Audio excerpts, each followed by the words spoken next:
Hey class, this is Rich Lewis. Happy to be here with you, happy to be in this class.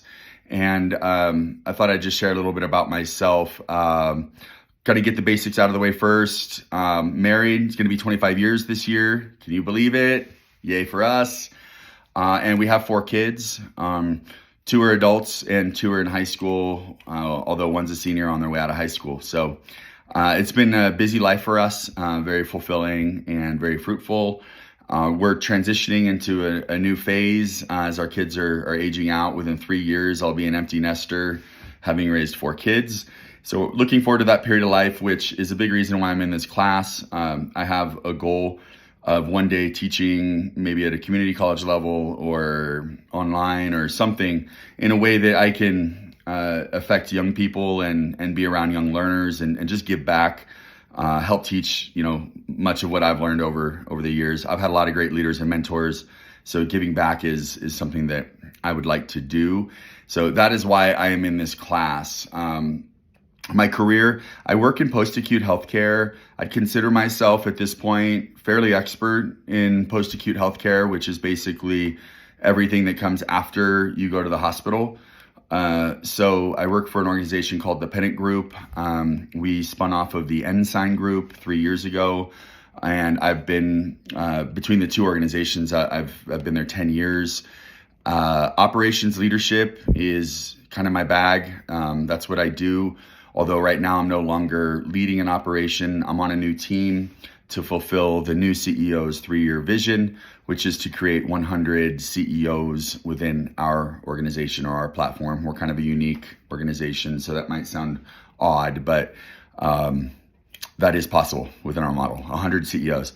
So I'm really excited to be doing that. It's a lot of leadership development. I'm actually creating a ton. I'm in a really creative role right now, which is new for me, and I'm excited for that. So that's what I'm doing professionally. Something unique about me, I'm like one of those people that everyone says I'm super unique and all this and that, and I can never think of a thing. I'm just sort of me. But I do love competition. I think it's because my body's breaking down a little bit. I've had 8 knee surgeries. I'm kind of getting into some more endurance sports, or at least I am in my mind. Feeling really good about that in my mind. Trying to transition that way. So, who knows? I've recently learned about cycling and the races in Colorado, like the triple bypass. Just sounds amazing to do.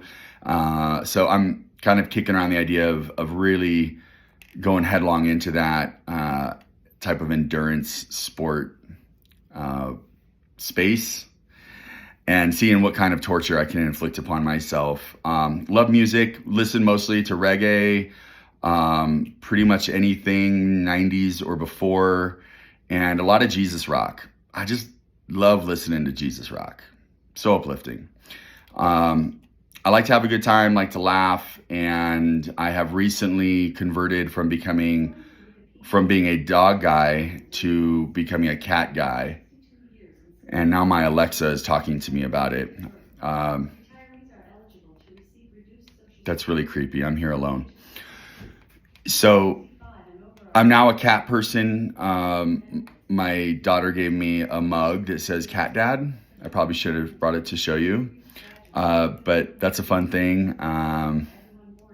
Other than that, I'm not really that interesting of a guy. I'm starting to go to bed earlier and earlier, and I even started watching Hallmark movies. So enough about me, though. Probably the worst boss I ever had. I'll just tell that story real quick.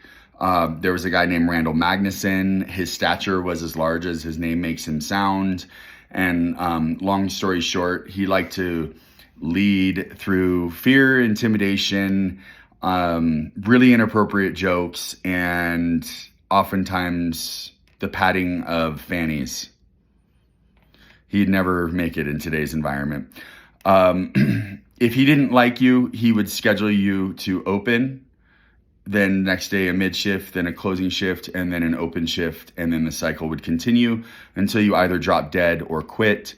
Never heard of anybody dropping dead, but I did see a lot of people quitting.